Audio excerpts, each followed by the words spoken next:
ಎಲ್ಲರಿಗೂ ನಮಸ್ಕಾರ. ನಾನು ನಿಮ್ಮ ಪ್ರೀತಿಯ ವಿನಯ್ ಗೌಡ. ನಿಮ್ಮೆಲ್ಲರಿಗೂ ಗೊತ್ತಿರೋ ಹಾಗೆ ಒಂದು ಇನ್ಸಿಡೆಂಟ್ ಆಗಿದೆ. ಆ್ಯಂಡ್ ಈ ವಿಡಿಯೋ ಮಾಡ್ತಿರೋದು ಏನಕ್ಕೆಂದರೆ, ಕರ್ನಾಟಕದ ಪ್ರತಿಯೊಬ್ಬರಿಗೂ ನನ್ನ ಕಡೆಯಿಂದ ಕ್ಷಮೆ ಕೇಳಬೇಕಾಗಿತ್ತು. ದಯವಿಟ್ಟು ಕ್ಷಮಿಸ್ಬಿಡಿ. ಕಳೆದ 4 ದಿನಗಳಿಂದ ನೀವು ಟಿವಿನಲ್ಲಿ, ಯೂಟ್ಯೂಬ್ನಲ್ಲೆಲ್ಲ ನೋಡಿರ್ಬೋದು, ಒಂದು ಮಚ್ಚಿನ ಕತೆ ನಡೀತಾ ಇದೆ. ಅದಕ್ಕೋಸ್ಕರ ನಾನು ಕ್ಷಮೆ ಕೇಳಬೇಕಾಗಿತ್ತು. I am really sorry. Especially ನನ್ನ ಫ್ಯಾನ್ಸಿಗೆ, ನನ್ನ ಫ್ಯಾಮಿಲಿಗೆ, ಪ್ರತಿಯೊಬ್ಬರಿಗೂ ಸಾರಿ ಕೇಳಬೇಕು ಅಂತ ಈ ವಿಡಿಯೋ ಮಾಡ್ತಿರೋದು. ಮೊದಲನೇದಾಗಿ ನನ್ನಿಂದ ತೊಂದರೆ ಆಗಿರೋದು ನನ್ನ ಫ್ಯಾಮಿಲಿಗೆ, ನನ್ನ ಹೆಂಡತಿಗೆ, ನನ್ನ ಮಗನಿಗೆ ದಯವಿಟ್ಟು ಕ್ಷಮಿಸ್ಬಿಡಿ. ಅದಾದಮೇಲೆ ನನ್ನ ಸ್ನೇಹಿತರಿಗೆ ತುಂಬ ತೊಂದರೆ ಆಗಿದೆ. ಚೇತನ್, ಶಂಕರ್, ಸೀನಾ, ಸಾಕಷ್ಟು ಜನರು ದಿನ ರಾತ್ರಿ ಅಂತ ನೋಡ್ದಿರ ಜೊತೆಯಲ್ಲಿ ನಿಂತ್ಕೊಂಡು, ಪೊಲೀಸ್ ಸ್ಟೇಷನ್ ಹತ್ರ ನಿಂತ್ಕೊಂಡು, ಸೆಂಟ್ರಲ್ ಜೈಲ್ ಹತ್ರ ನಿಂತ್ಕೊಂಡು ನಮಗೋಸ್ಕರ ಕಾಯ್ಕೊಂಡಿದ್ದು ತುಂಬ ತುಂಬ ತುಂಬ ಹೆಲ್ಪ್ ಮಾಡಿದ್ದಾರೆ.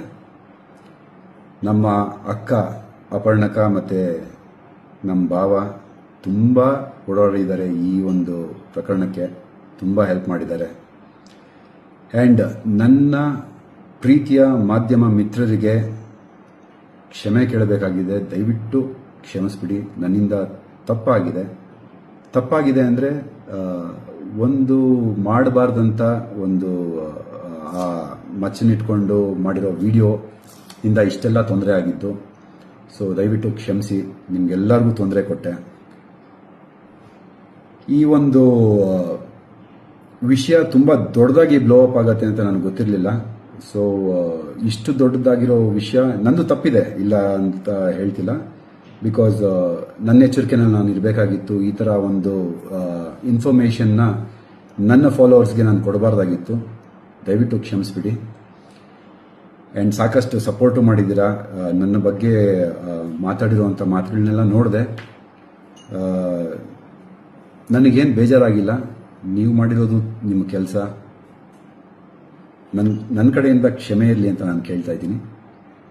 ಆ್ಯಂಡ್ ನೆಕ್ಸ್ಟ್ ಬಂದು ಪೊಲೀಸ್ ಇಲಾಖೆ ಅವರ ತನಿಖೆ ಅವರು ತುಂಬ ಚೆನ್ನಾಗಿ ಮಾಡಿದ್ದಾರೆ. ಒಂದು ಸೆಲೆಬ್ರಿಟಿ ಅಥವಾ ಕಾಮನ್ ಮ್ಯಾನ್ ಅನ್ನೋ ಡಿಫ್ರೆನ್ಸ್ ತೋರಿಸ್ದಿರಾ ಏನೇನಿದೆಯೋ ಅದ್ರ ಪ್ರಕಾರವಾಗಿ ಅವ್ರು ಇನ್ವೆಸ್ಟಿಗೇಷನ್ ಮಾಡಿದ್ದಾರೆ. ನಮ್ಮ ಟ್ರೀಟ್ಮೆಂಟ್ ಕೂಡ ಹಾಗೇ ಇತ್ತು. ಒಬ್ಬ ಕಾಮನ್ ಮ್ಯಾನ್ಗೆ ಹೇಗೆ ಟ್ರೀಟ್ ಮಾಡಬೇಕೋ ಹಾಗೇ ಟ್ರೀಟ್ ಮಾಡಿದ್ದಾರೆ. ದಯವಿಟ್ಟು ಅವ್ರ ಮೇಲೆ ಯಾವುದೂ ಅಲಿಗೇಷನ್ಸ್ ಮಾಡಬೇಡಿ. ಆ್ಯಂಡ್ ಸಾಕಷ್ಟು ವಿಡಿಯೋಸ್ನ ಇವಾಗ ನೋಡ್ತಾ ಇದ್ದೀನಿ. ನಮ್ಮಿಂದ ಅವರು ಹಣ ಪಡೆದಿದ್ದಾರೆ, ಇನ್ನೊಂದು ಮತ್ತೊಂದು ಅನ್ನೋದು ಎಲ್ಲ ಸುಳ್ಳು. ಯಾವ ಹಣನೂ ಕೊಟ್ಟಿಲ್ಲ ನಾವು. ಅವರು ಯಾರು ನಮಗೆ ಆ ರೀತಿ ಎಂಟರ್ಟೈನೇ ಮಾಡಿಲ್ಲ. ಕಾನೂನುಬದ್ಧವಾಗಿ ಏನೇನು ಇನ್ವೆಸ್ಟಿಗೇಷನ್ ಮಾಡಬೇಕು, ಹೇಗೆ ಮಾಡಬೇಕು, ಪ್ರತಿಯೊಂದು ಹಾಗೇ ಮಾಡಿದ್ದಾರೆ. ಆ್ಯಂಡ್ ACP ಚಂದನ್ ಸರ್ಗೆ, ಚಿಕ್ಕಸ್ವಾಮಿ ಸರ್ಗೆ ಆ್ಯಂಡ್ ತಿಪ್ಪೇಸ್ವಾಮಿ ಸರ್ಗೆ ನಾನು ಥ್ಯಾಂಕ್ಸ್ ಹೇಳೋದಕ್ಕೆ ಇಷ್ಟಪಡ್ತೀನಿ. ನಮ್ಮಿಂದ ಗೊತ್ತಿಲ್ಲದಿರ ಆಗಿರೋ ತಪ್ಪಿಗೆ ನಮ್ಮನ್ನು ತಿದ್ದಿ ಬುದ್ಧಿ ಹೇಳಿದ್ದೀರ. ಇನ್ನೊಂದು ಸಲ ಈ ಥರ ತಪ್ಪು ನನ್ನ ಲೈಫ್ನಲ್ಲಿ ಕೂಡ ಮಾಡೋದಿಲ್ಲ. Thank you sir. And treatment ಕೂಡ ಜನರಲ್ಲಾಗಿ ಪ್ರತಿಯೊಬ್ಬರಿಗೂ ಹೇಗಿರಬೇಕು ಹಾಗೆ ಟ್ರೀಟ್ ಮಾಡಿದ್ದಾರೆ. ಆ್ಯಂಡ್ ಏನೂ ತಪ್ಪಾಗಿ ನಡ್ಕೊಂಡಿಲ್ಲ ಅವರು ನಮ್ಮ ಜೊತೆಯಲ್ಲಿ. ಎಲ್ಲರಿಗೂ ಸಾರಿ ಕೇಳ್ತಾ, ಸ್ಪೆಷಲಿ ನನ್ನ ಫ್ಯಾನ್ಸ್, ನನ್ನ ಕಲ್ಟ್ಸ್, ನನ್ನ ನಂಬಿರುವಂಥ ಜನರಿಗೆ ದಯವಿಟ್ಟು ನನ್ನ ಕ್ಷಮಿಸ್ಬಿಡಿ. ಆ್ಯಂಡ್ ನನ್ನ ಜೊತೆ ನಿಂತಿರೋದಕ್ಕೆ ತುಂಬ ತುಂಬ ತುಂಬ ಥ್ಯಾಂಕ್ಸ್. ತುಂಬ ಪ್ರೀತಿ ವಿಶ್ವಾಸ ಕೊಟ್ಟಿದ್ದೀರಾ. ಹಾಗೆ ಇನ್ನು ಮುಂದಕ್ಕೂ ಅದೇ ಪ್ರೀತಿ ವಿಶ್ವಾಸ, ನಿಮ್ಮ ಆಶೀರ್ವಾದ ಇಟ್ಕೊಂಡು ನನ್ನ ಬೆಳೆಸಿ ಅಂತ ಕೇಳ್ಕೊತಾ ಇದ್ದೀನಿ. ಸ್ವಲ್ಪ ಒಂದು ಕ್ಲಾರಿಫಿಕೇಷನ್ ಕೊಡಬೇಕಾಗಿತ್ತು. ಸ್ವಲ್ಪ ಒಂದು ಕನ್ಫ್ಯೂಷನ್ಸ್ ಆಗಿತ್ತು. ಈ ಮಚ್ಚು, ಡೂಪ್ಲಿಕೇಟ್ ಮಚ್ಚು, ಒರಿಜಿನಲ್ ಮಚ್ಚು ಅನ್ನೋದು. ನಾವು ಯೂಸ್ ಮಾಡಿದ ಫೈಬರು, ನಾನು ಯೂಸ್ ಮಾಡಿದಂಥ ಆ ಮಚ್ಚು 18 ಸೆಕೆಂಡ್ಸ್ ರೀಲ್ಗೋಸ್ಕರ ಯೂಸ್ ಮಾಡಿದ್ದು. ಆ ಪ್ರಾಪರ್ಟಿ ನಂದಲ್ಲ. ಆ ಪ್ರಾಪರ್ಟಿ ಕೊಟ್ಟಿದ್ದು ರಜತ್ಗೆ.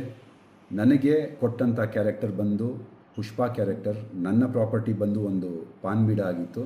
ಅದನ್ನು ಯೂಸ್ ಮಾಡಿಕೊಂಡು ನಾನು ರೀಲ್ಸ್ ಕೂಡ ಮಾಡಿದ್ದೀನಿ.